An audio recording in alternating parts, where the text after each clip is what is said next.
Well, initially teachers are asking the question, what do they need to know in order to be able to develop programs that cover the curriculum?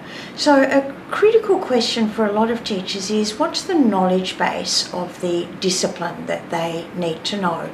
It's new for many teachers. They don't understand the terminology or the language, but when it is unpacked, it's nowhere near as threatening as what a lot of teachers think it is. And particularly for primary teachers, some of the concepts are already embedded into some of the other learning areas, such as in maths and science, in classifications, in data representation.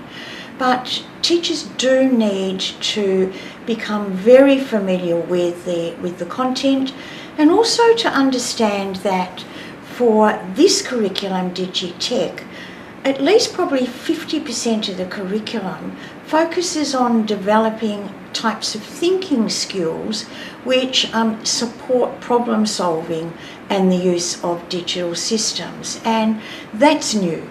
Design thinking, systems thinking, and then computational thinking, which is, in a nutshell, I suppose, a way in which we can code human knowledge in a form that can be then manipulated by digital devices.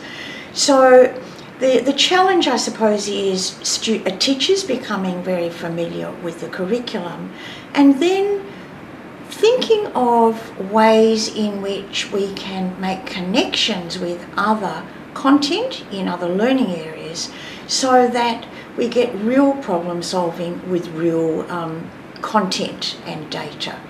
So in the primary area, there are so many opportunities for teachers to look at developing students' abstract thinking or their algorithmic thinking by developing flowcharts to show the rules with grammar, for example.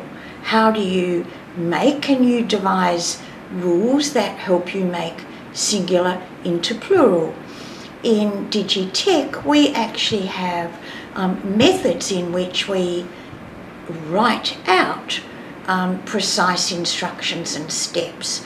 So these are types of thinking which are very easy for teachers to be able to make connections with existing content.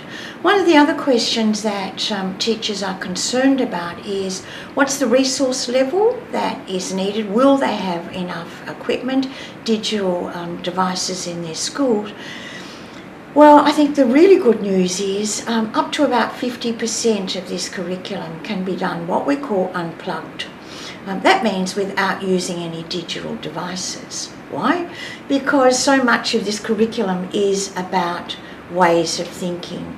So there are a lot of kinesthetic activities that teachers can be doing with their students to help them develop skills of decomposition, how to break down problems into their component parts. Very simple things like how to write a recipe, how to follow a recipe.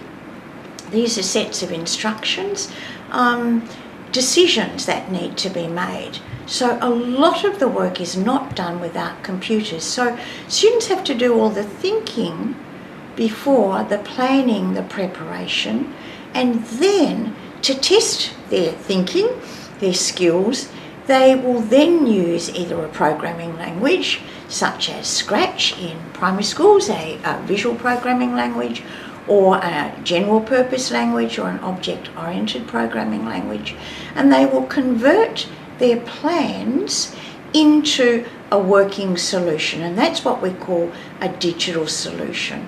So it's only then that the hardware and software is needed. It's also used when we are acquiring data, when we are using data to model prototypes of possible solutions.